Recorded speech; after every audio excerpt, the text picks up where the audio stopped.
Welcome to Rooted and Unwavering, a podcast and radio show which features leaders from all walks of life in conversations about courageous connectedness. How do we stay connected to our best selves, especially when we are challenged? What becomes possible when we truly stay committed to our own and others' greatness, also when we don't feel it? Join host Hylke Faber, transformational coach, facilitator, and award-winning author of Taming Your Crocodiles, and his guests as they explore leadership greatness in today's episode of Rooted and Unwavering. Well, welcome to Rooted and Unwavering, where we help leaders connect more deeply to their innate potential. This is episode 54. I'm your host, Hylke Faber, and I'm here delighted to be here with Domien Van Gool, the founder, originator, and leader of the Leader Academy and very seasoned coach and teacher. Domien, how are you today? Not too bad. Thank you. I'm very happy to be with you here. Domien and I met through a mutual colleague, André van Oost. We both worked for this as a coach for the insurance company that he was part of one day, and so this is how our paths connected. Before we learn more about Domien, I want to tell you a little bit more about this podcast, as we always do with the beginning of Rooted and Wavering. We're living in interesting times, and you could say that is true always, and it's definitely true today in March of 2025. And what I've found is that the importance of being centered and looking deeper at what's most important to us and not give in to the stories of the surface mind, which tends to divide, create stress and worry, anxiety. To go beyond that and to go to a deeper level is where wisdom and connection and being in this together, being fearless and courageous lies. And so that's also the intention of these Rooted and Unwavering podcasts, that we as listeners, and I'm a listener as you are a listener, learn from the people that we speak with about how can we be centered, how can we be rooted and unwavering, how can we stay grounded. I was watching a documentary on the plane home from the Netherlands to the US last night about Jimmy Carter, and he talked about clinging to our principles while being adaptive to the change around us. I thought that was a beautiful suggestion and nudge for me and maybe for other people as well, to cling to our principles, be very clear about what those are in the midst of what might be changes or big changes for many of us. Domien is coming to us with decades of experience. You'll understand in a bit more in a moment what I mean by that, because he started the Leader Academy many decades ago. It's the Leader Academy is an intense leadership development and mentoring process. He comes to us with a communication communication sciences background. He earned a lot of hands-on experience in his home country, Belgium, although he's worked on many places in the world. He's worked with industry leaders such as Bauknecht, Xerox, and Avon. His keen interest in making things happen and translating concepts into pragmatic application led him to the field of leadership development and mentoring. Ever since October 1987, some of our listeners might not have been born yet. I was around for 15 years at that time. He's been working as the originator and founder of Leader Academy, which is about reminding executives to lead. I love that, to reminding executives to lead. So we'll explore more what that means and assist them in bridging the gap between their actual and potential performance on the individual, team, and organizational levels, with the focus on the quote-unquote dynamics of a human operating system. This concept and the core philosophical frameworks of the Leader Academy date before 1987, actually come from the work of the American philosophers Henry Nelson Wieman, who was born in 1884, and Charlie Palmgren, who studied Wieman very intensely, which is and this philosophy has an emphasis on the dynamic process of personal growth, mutual understanding, and the transformation of human relationships and effectiveness through authentic communication and shared creativity.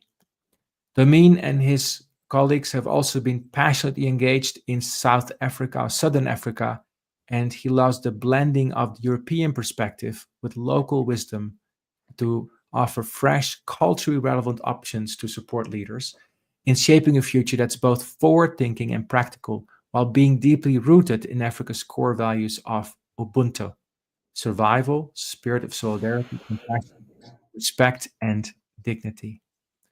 The Leader Academy has a twofold commitment.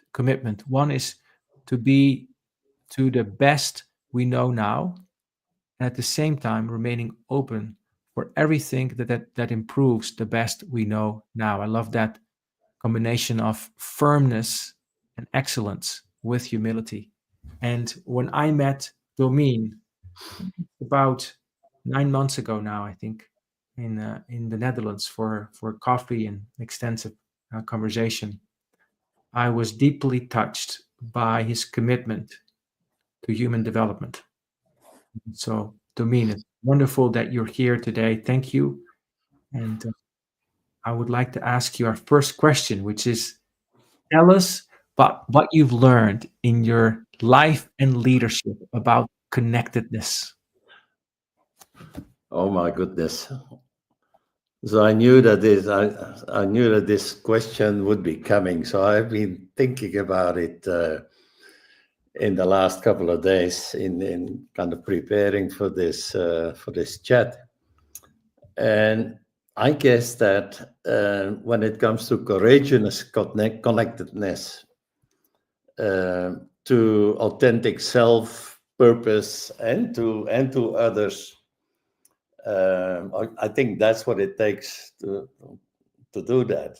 But it also takes wisdom, in my perception, to live a rooted and unwavering life, if I can put it like that. Now, that brings me straight into trouble when you put wisdom in it, because, my father used to say, wisdom comes with age. And, and he put it slightly differently. He said, wisdom does not precede the years. So, in fact, what he was warning us about, and he had like 7 children, so I'm one of 7. What he was warning us about is that it requires getting older and a lot of different experience for wisdom to show up. Now, the bad news for me is that I am lately witnessing the arrival of all these years, and you alluded already to it, and I'm still waiting for the wisdom to show up. So that's the problem, that's the bad news. Now, of course, the good news is that with all these years piling up, we indeed have a lot of experience. Okay. So now, usually it reminds me of the definition of experience. And one that I like a lot is the definition that says experience is what you get when you didn't get what you expected to get. So, and I guess that we all know that by experience, because we have plenty of experiences of that. So that we say like, oh, we thought that the outcome would be different. And now we get this and say, ooh, what happened, I think that John Lennon, one of the famous Beatles, I think he said it nicely.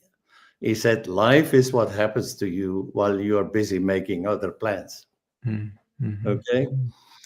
And, with hindsight now today, and so the hindsight goes back a few moons, I think there are 1 or 2 experiences that really, really sparkled or ignited a very, very exciting future for me. Mm. And they might sound very, very mundane, because many, many moons ago, deep, deep in the previous century, Uh-huh. I was one of the first time management facilitators, coaches in the Benelux countries. Just to stop you for a second, because some people will not know what that is. Belgium, Netherlands, and Luxembourg, Benelux. Yes. Thank you. Thank Yeah. you. So that was kind of, as I said, almost half a century ago.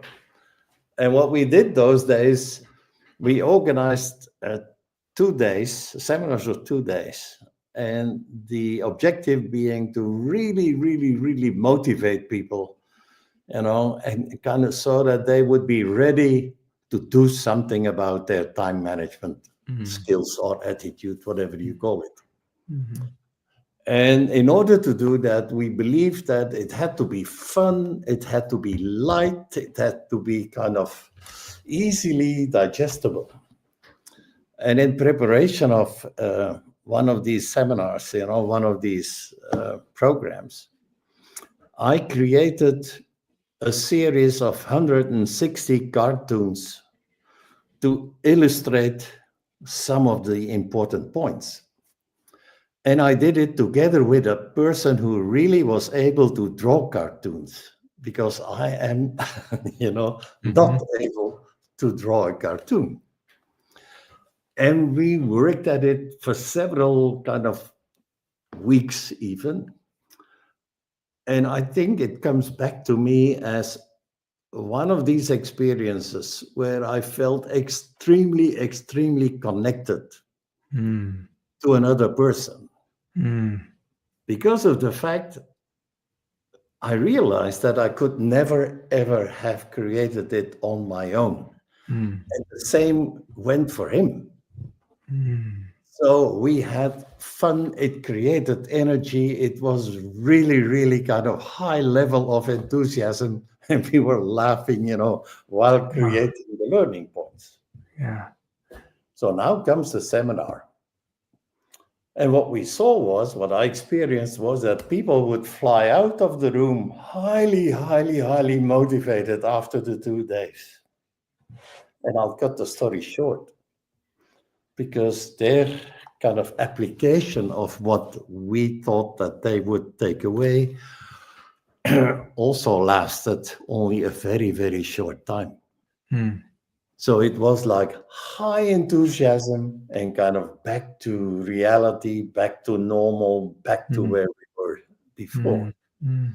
So that was one experience that really kind of got me between the eyes. I said, how is this possible? Everybody left the room highly, highly motivated. We did what we were supposed to do. It was fun, but it didn't stick.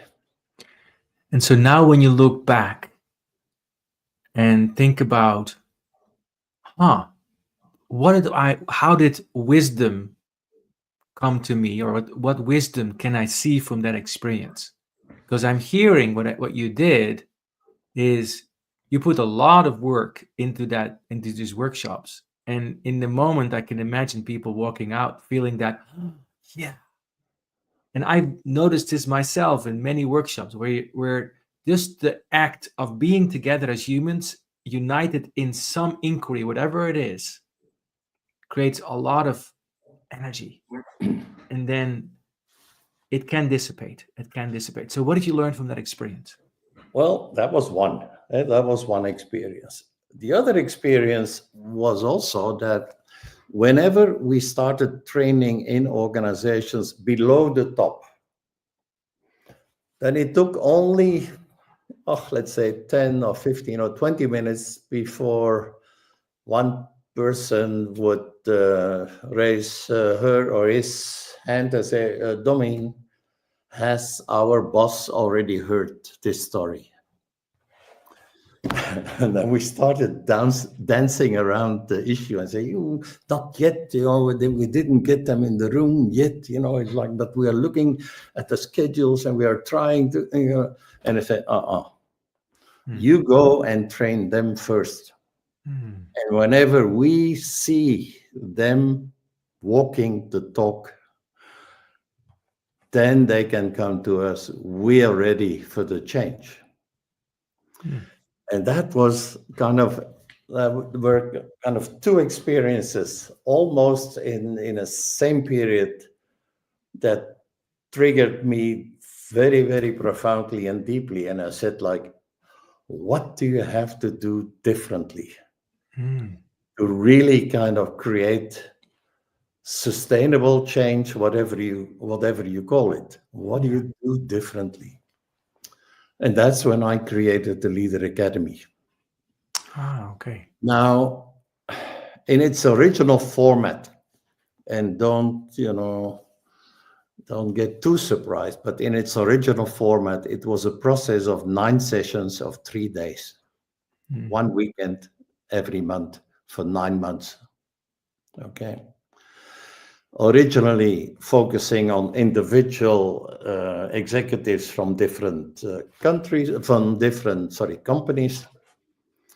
Very, very soon changing to a slightly different format, because what we saw was that after a weekend of 3 days in a 5-star hotel, they had a great time, but they could go back to their companies on Monday morning and act as if they had been playing golf the whole weekend, because nobody really knew what Hylke had been up to during these 3 days.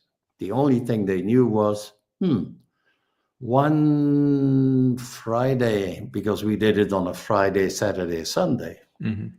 One Friday every month, Hylke is not in the office, but hey, who cares about Fridays? So soon we moved away from the Sunday because people didn't have the time to digest the things that they were offered. So we moved to Thursday, Friday, Saturday. Then we noticed that the lack of social control on Monday in the office had not been solved. There was nobody who held Hylke's feet to the fire on Monday. Now they knew, hey, it's one Thursday and one Friday every month that he is not in the office, but thank God he's not in the office. So now we can at least work without having him watching over our shoulders all the time. That format changed dramatically when one of my early customers said at the end of day 27, last 5 minutes, he said, "Domien, thank you for the life-changing experience. I want to do this again, but you have to change your paradigm." I said, "Okay, you want to what?" He said, "I want to go through this process, a similar process again, but now together with the people that I depend on for getting to my results." And he was running a customer services division of a big organization in Holland.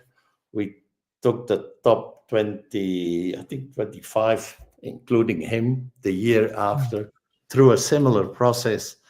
And that's what I learned, that you should, I'll put it mildly, okay, that you should hesitate trying to bring leadership to an individual if you are not ready to develop the context in which the individual is supposed to lead. Yeah. So by taking his whole biosphere, his whole context in the room, we created a tremendous impact on this group. Because I love that. I'm going to pause you for one quick second, because what I'm hearing is the individual transformation does take place, and to have that actually stick in a work environment, we also need to work on the context, i.e. the team, the people that they work with day to day, and what they depend on. The question I have for you, as today, my sense is that you're spending more time with yourself. Is that fair?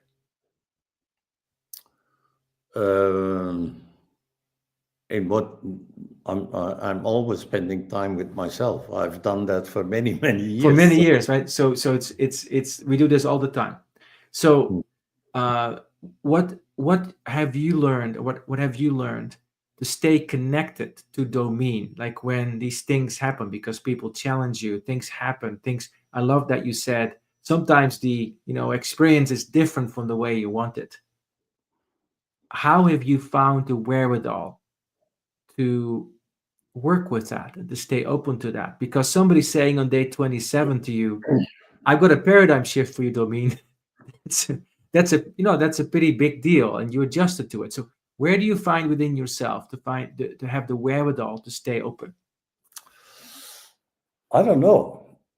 It's I think when I started the Leader Academy, I invited faculty from all over the world, to Belgium, because I had kind of the vision, but not the knowledge to kind of bring meat to the skeleton. So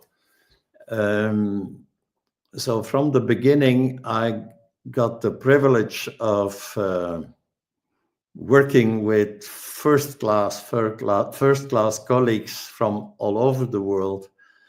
And I was part of every single session that we in the Leader Academy organized in the last 38 years, with the exception of, I think, 2 or 3, while I was in another continent and my customers were in Finland then. So that was a privilege for me, because up to I think now we have trained close to 10,000 executives in our time zone. So usually some, let's say, from Scandinavia to Africa. I'm one of these very, very privileged people, Hylke. And I thank, I don't know, whoever it is that I need to thank for that, who for the last, let's say, roughly 40 years, never, not one single second, had the feeling that he had to go to work. Because I have had the privilege of engaging in my passion. And I think what changed my life was the twofold commitment. One, a commitment to the best I know today,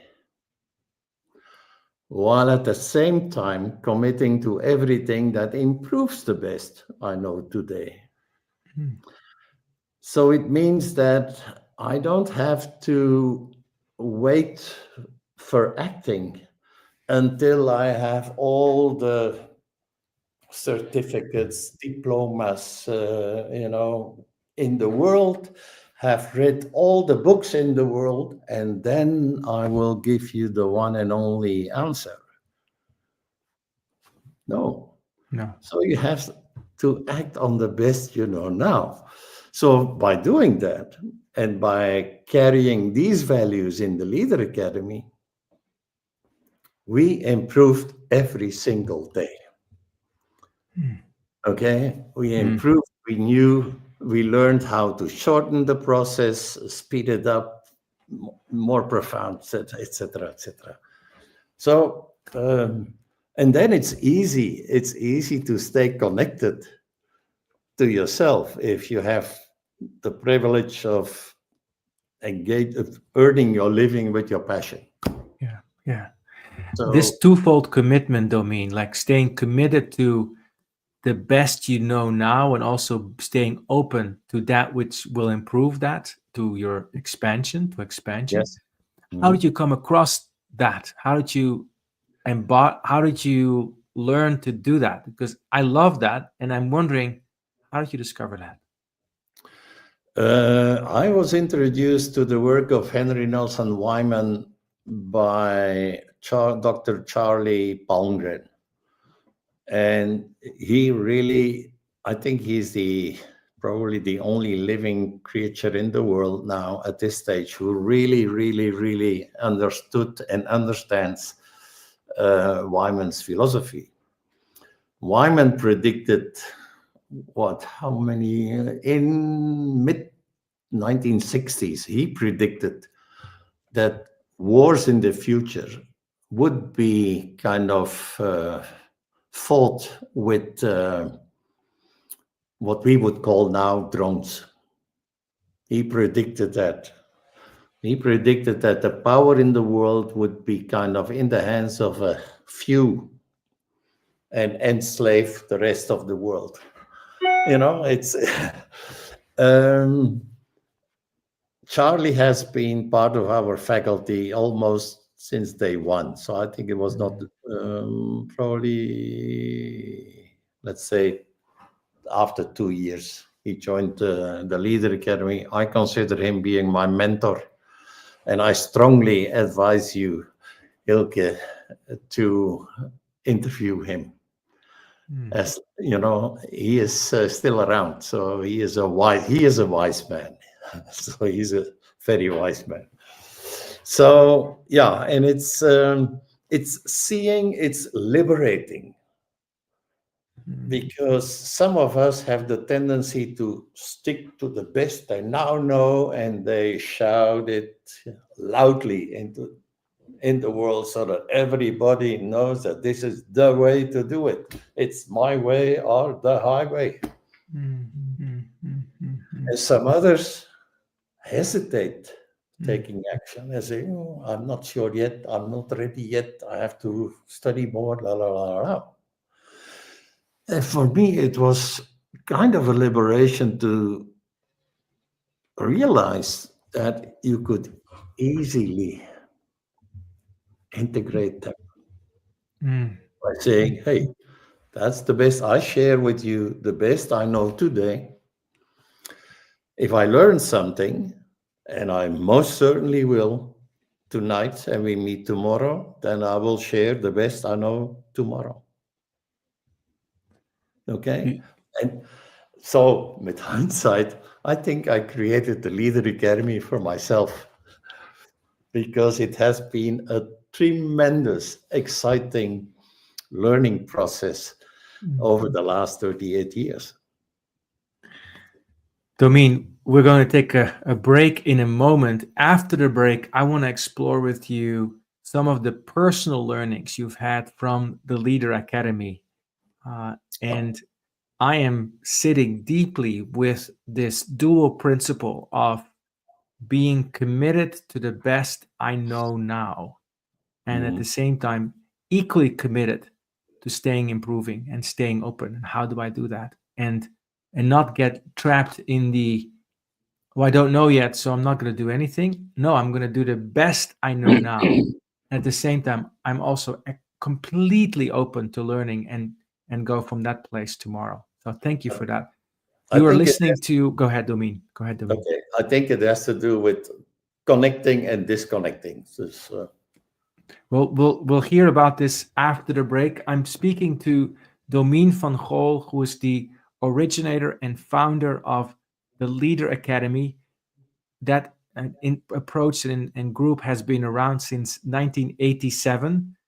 So we're going to talk after the break a little bit more about what has Domien been learning in these decades about himself, because he said that the Leader Academy's biggest beneficiary might be himself, or that might be the reason he's created. Although I think that's a very humble statement. I'm sure these tens of thousands of people that have been exposed to it, if I interviewed them, would tell me a lot of great things about their experience.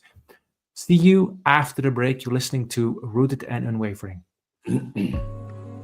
You are listening to Rooted and Unwavering, presented by Growth Leaders Network, the leadership, team, and culture development company. If you would like to learn more about working on connectedness for yourself, your team, or organization, please contact Growth Leaders Network on LinkedIn. And now, back to the show. Welcome back to Root and Wavering. I'm your host, Hylke Faber, and I'm here with Domien Van Gool, a senior coach and leader, originator and founder of the Leader Academy. Domien, we've been talking about this beautiful principle and of the Leader Academy. Can you tell us a bit more about some of the things that you've learned about yourself being part of the Leader Academy all these decades? One of the first things that I learned, but not only in the Leader Academy, is that in real life, when we talk about, how you disconnect from yourself, from the world, etc., etc.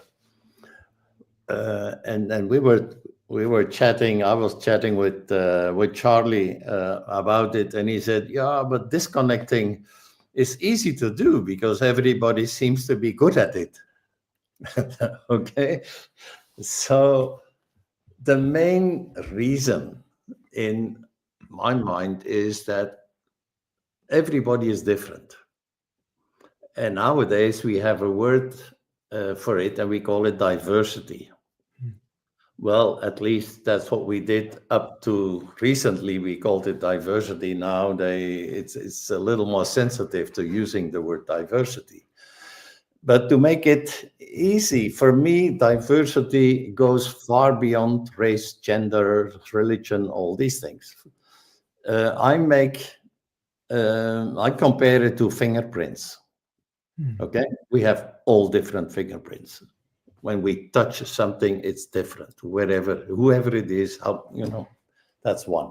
Now, what we very often see is that the more diversity there is, the more complex it becomes. And sometimes we have the outcome of it. We have the tendency to create a big chaos out of this complexity. And we try to simplify it. We say like, "Oh, this is too complex. Let's go for a simple answer. Let's take this way. This is the way we're going to do it." And we leave the complexity behind because we don't want to interact with the complexity. So we have a tendency to look at things in an either-or way, in a polarizing way. If you say white, I say black. If you say yes, I say no.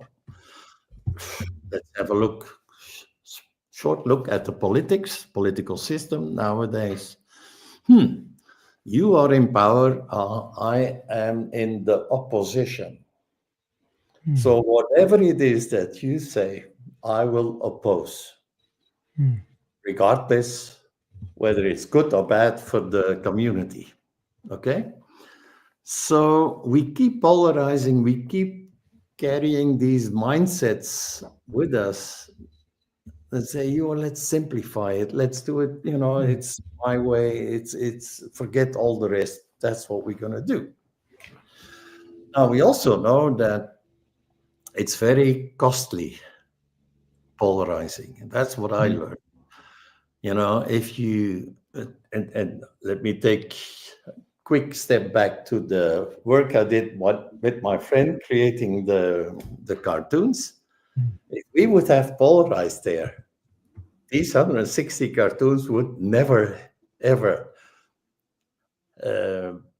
be created.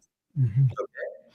So then we say like, okay, let's get out of the polarization. The first way out of the polarization is the divorce. You say, you know what? Fine. If this is the way you want it, fine, I'm out of here. Very, very costly. Second way out of the polarization is what I call the compromise. And that's what we see a lot in politics, at least here in Europe. Now, my definition of a compromise is I didn't get what I wanted, but you didn't get yours either. And we create something that looks like an agreement, never ever gets implemented. Third way out of the polarization is the conforming. It's like, okay, if this is the way it is, you're in power, fine, I'll shut up. I will go with it, and I will resign, but I will stay on your payroll. Okay, and that's it creates win-over mindset. And if you ask me, Hylke, what have you learned, Domien, in all these years, Leader Academy, that there are a zillion of executives in the world who are successful by carrying this win-over mindset around and accordingly. Now, they would tell me typically, hey, Domien, we must be doing something right because we have our targets. We got the targets.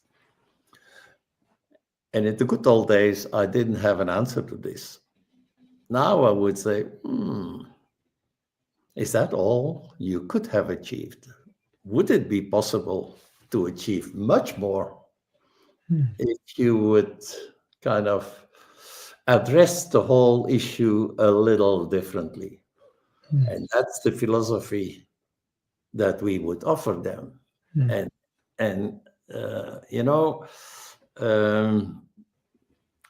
You're talking about connectedness quotient.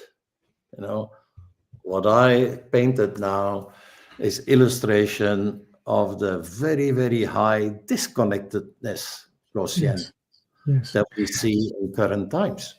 So I resonate with those disconnecting strategies to polarization or diversity, of divorce, of basically saying I'm going to compromise, or I'm going to conform, which means there's going to be a win-over mindset from people. What's the way out? Because those three are disconnecting. So what's the way out? Of course. Now we come to the connectedness. Because in the first place, it requires us to look upon the concept of diversity as a source of possibilities, as a source of options, as a source of new creations. Remember the cartoon situation? I had kind of my, whatever it was, Jean-Claude had his kind of, and by bringing them together, by integrating them, we created something that none of us alone could have ever achieved. Now, in our terminology, and also to kind of make people reflect on it, it requires 3 AIs and 1 AU. Tell us. The first AI is it requires authentic interaction. Okay, it requires us to say, okay, my view is only one view, not the only one view. I don't have the final answer. Okay, and I will tell people, let them know that I don't have a final answer, but that I'm ready to kind of believe that everyone brings something unique to the table, because my view is not the only one view. Your view is different, is unique, but equally valid to mine. And I appreciate that. I know that I'm looking for people who have a different view than I have, because that enriches the combination, of course. But that requires a second AI. It requires an AI that says, I really understand what it is that you bring to the table. And together we're going to create something totally new now. We're going to integrate it. And I call it accumulatively integrating AI. Now, the bonus of approaching diversity like this is that in that process, you build more engagement, more commitment than you ever need to get it implemented. Because in the good old days, the top would go to a wood meeting, come back and say, well, this is what we're going to do.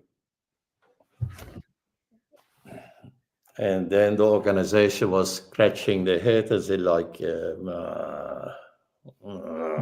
not so sure. And then we were worrying about how can we build commitment to this beautiful strategy, this beautiful vision, this beautiful whatever it is. Now we say, you know what? We're going to co-create from day one, especially with those that kind of will be key for the implementation of the whole thing. So the first question we would raise is, who else should be sitting around the table if we start a decision process? Who is impacted by whatever it is that we create? Yeah. So, and go through this process of a authentic interaction, appreciative understanding, kind of accumulatively integrating, and the aligned implementation, which is the last AI, will follow. It's not a problem, because in that process you create, you name it. You create trust, you create enthusiasm, you create more of you waste less energy, less sick leaves, less, more of a lot of things and less of a lot of things. More positive things, less negative things. To me, this is such a powerful message, Domien, the one that I need to hear today. And I was thinking, if all 8 billion of us could understand this, we'd have a very peaceful, generative world that would really take care of each other. I love those 3 I's, the AU. I think it's authentic interaction. 3 AI, yeah. 3 authentic AI interaction. Authentic. So it's authentic interaction. It is accumulative integration. And aligned implementation. I think those are very powerful pointers for us to think about when we're in disagreement. So if you're listening and you have disagreement with somebody, which is always like, oh, we have 2 fingerprints that are looking to be mashed. I always think about it as conflict equals confluence. So authentic integration, it is accumulative integration, and then aligned implementation, and then appreciative understanding, right? Now, the appreciative understanding sits higher up in the ranking. It is authentic interacting, appreciative understanding. That's where it great. starts. Of course, yes. Because if you don't appreciatively understand the diversity of the other person, especially from relevant others, then it's very unlikely that you will ever accumulatively integrate. Beautiful. So, Domien, you're not a spring chicken anymore, as we say in the US. What would you? We say the same. We use the same here. Okay. What would you say to the new generations? What do you, if you knew that you didn't have much time left, and I hope you have a lot of time left. I hope you have many, many decades left, right? But if you knew you didn't, what do you want to say to us? What do you want to say to us? Also in the context of where we are today, what do you want to say to us?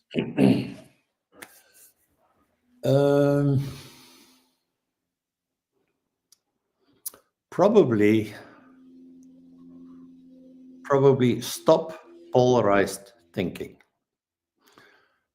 And, and subsequently, in fact, change your human operating system. So the first part of the human operating system was the one that led to divorce, compromise, and conforming. The second one creates and leading to win over or win lose, or whatever you call it. The second one leads to the win with mindset. It's the with, it's the co-creation. Wyman calls it creative interchange.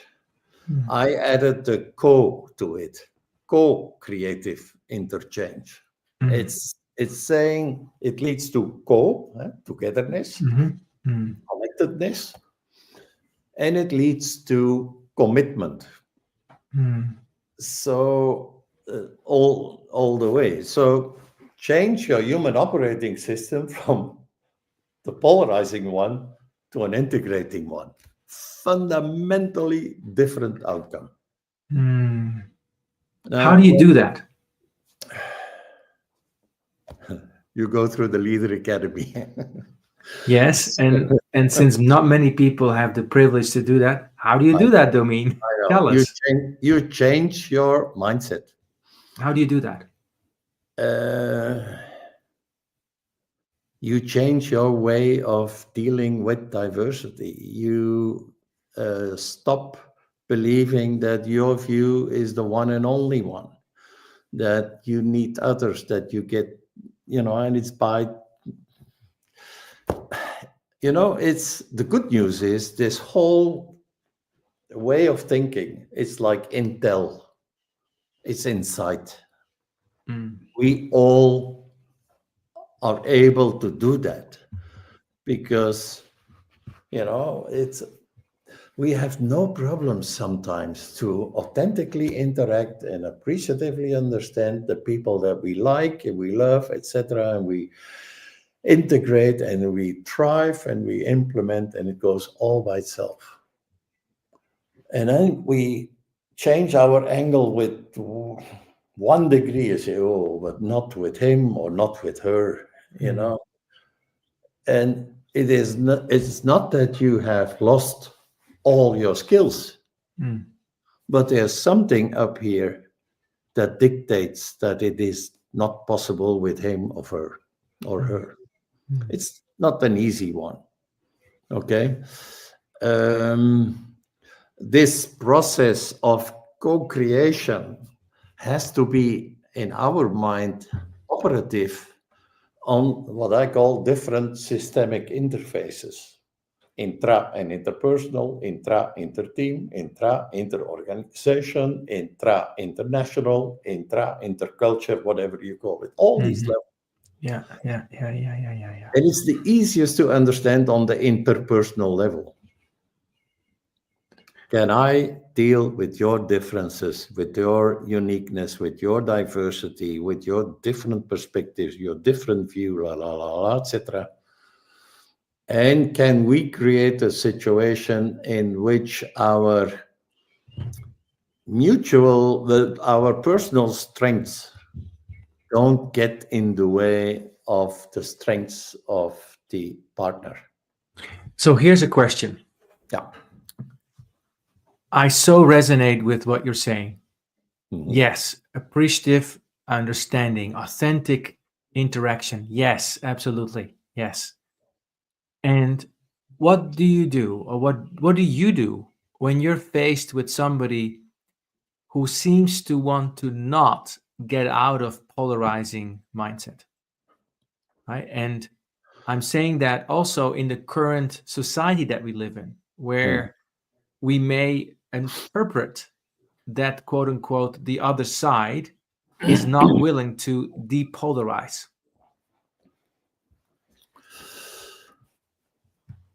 If we don't have common goals, I wouldn't worry.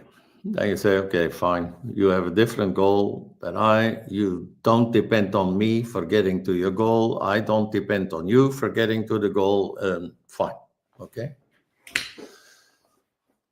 If you have a common goal, though, so you're an executive and you have like people, or you're part of a team, and your executive does not want to even listen to you or whatever. Say, no, I know what to do. Yeah.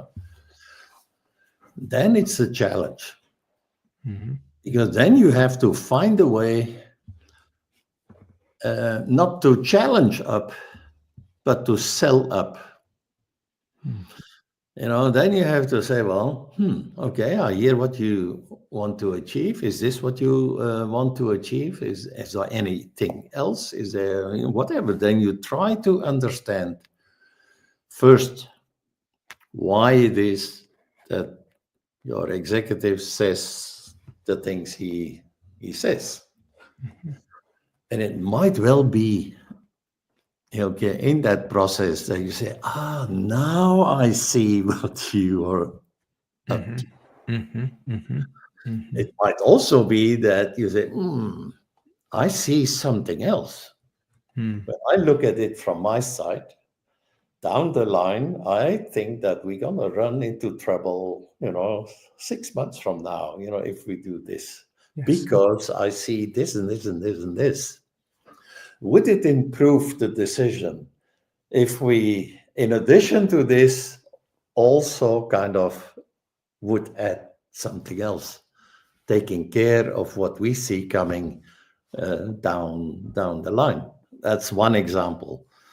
Now, the good news is, and I see sometimes the word trust and connectedness passing. You can never create trust in a polarizing human operating system. Ever. Sometimes we usually ask people in our programs at the very first session, describe for me the kind of corporate culture that you need as an individual to thrive, to live your purpose, to etc. Yeah. And then you get all kinds of descriptors. Okay. And then they look at their reality and they say, oh, yeah, but that's not, we are not there yet. Then I would say, hey, and that's probably also a part of the answer to your question. I would say a corporate culture can change overnight, provided those in power change their human operating system overnight. However toxic the culture is, if and when the polarizing human operating system changes into a positive win-win one, the culture changes. The culture changes. See, I'm sitting with this culture of co-creation and how uplifting it is, and I'm also sensing that everybody needs that in a way, for us to thrive. So we're getting towards the end of our conversation.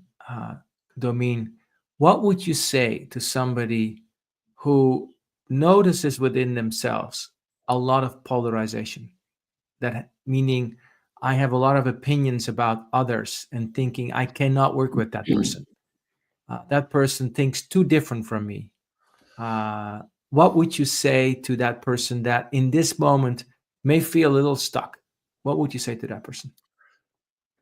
I was referring a while ago to the systemic interfaces, from personal to culture and intra and inter, etc. it's easy to understand it, that it should work, for instance, at the inter-organizational level to fundamentally shift the concept of relation management that some organizations apply into a concept of relationship leadership, to start talking to others, to start appreciatively understanding, etc., to their customers. That's easy to understand. Now, this whole process of the 3 AIs and the AU also has to happen, and that's where the core of it all lies, as you exactly pinpointed. It has to happen on the intrapersonal level. Mm-hmm. Can I, as an individual, authentically interact with whatever it is that is going on in my life, with what I'm struggling with my belief system, with my paradigms, can I appreciatively understand where it comes from? And can I now say, when I go through, and it's a painful process probably in some cases, can I now say, okay, well, I have to find a way to integrate them so that I can move on and be satisfied with the best I know today. And be open to continuously improve. Because it might be a lifelong process, getting better at this. But, that by itself, Domien, is a polarization between what I know today and what I could know tomorrow. And the way that I hear you resolve that intrapersonal polarization is by saying, and I'm going to have an equal commitment and therefore find peace with it. And I would say that as you're talking about working with people outside that we may disagree with, where the first gate is, how can I come to peace within myself with all the thoughts I have about this, so I do not go out polarizing? Yep. Right? How do I not go out polarizing?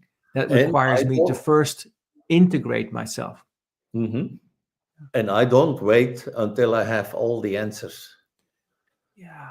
Because if your best case scenario, your dream is like, oh, I'll wake up tomorrow and the world will look like this, and that's where I'm, and then you say like, but that's too far.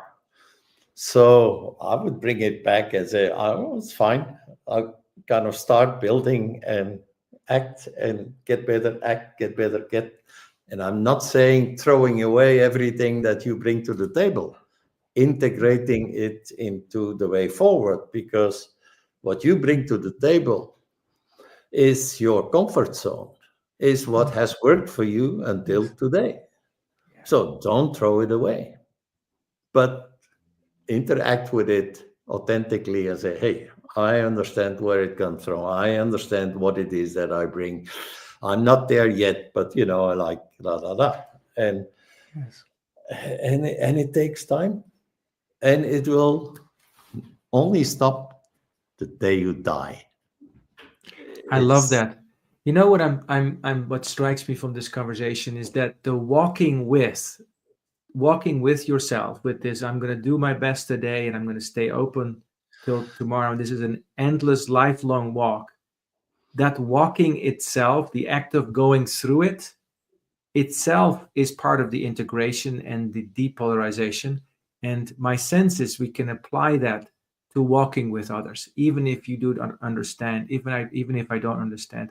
I am walking with you. I'm walking with you. And maybe I won't understand today how we get to a place of accumulative integration, but at least I'm committing to authentic interaction and accumulative and appreciative understanding. Domien, we are at the end of our conversation. Please, maybe in one sentence or so, anything else you'd like to say to close our conversation today? I gave you already the sentence.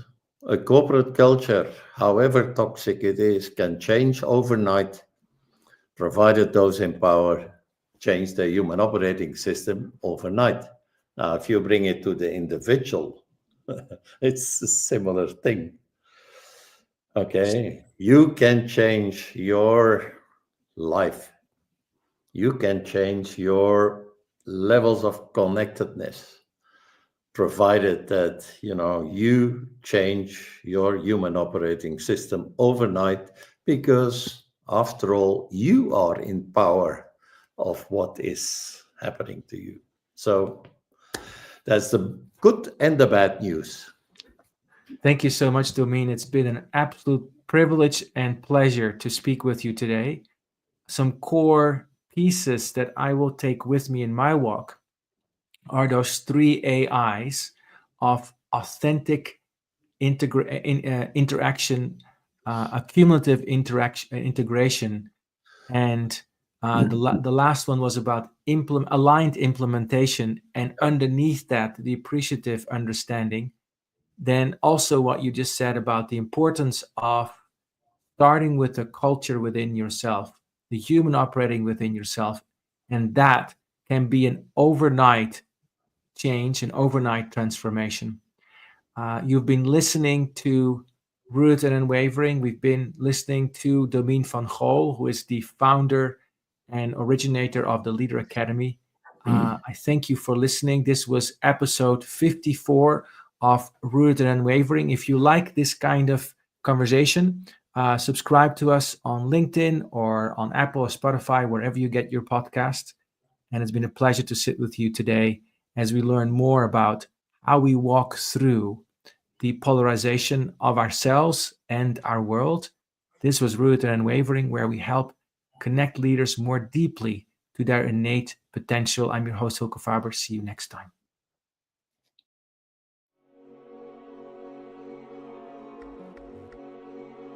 Thank you for joining us in today's episode of Rooted and Unwavering, leadership conversations about courageous connectedness, presented by the leadership development company, Growth Leaders Network. To learn more, subscribe to this podcast, connect with Growth Leaders Network and Hylke Faber on LinkedIn, or read Hylke's award-winning book, Taming Your Crocodiles. Now take a moment and appreciate something that is great about you. Celebrate the gift that you are and enjoy connecting more deeply to your best self today. See you next time on Rooted and Unwavering.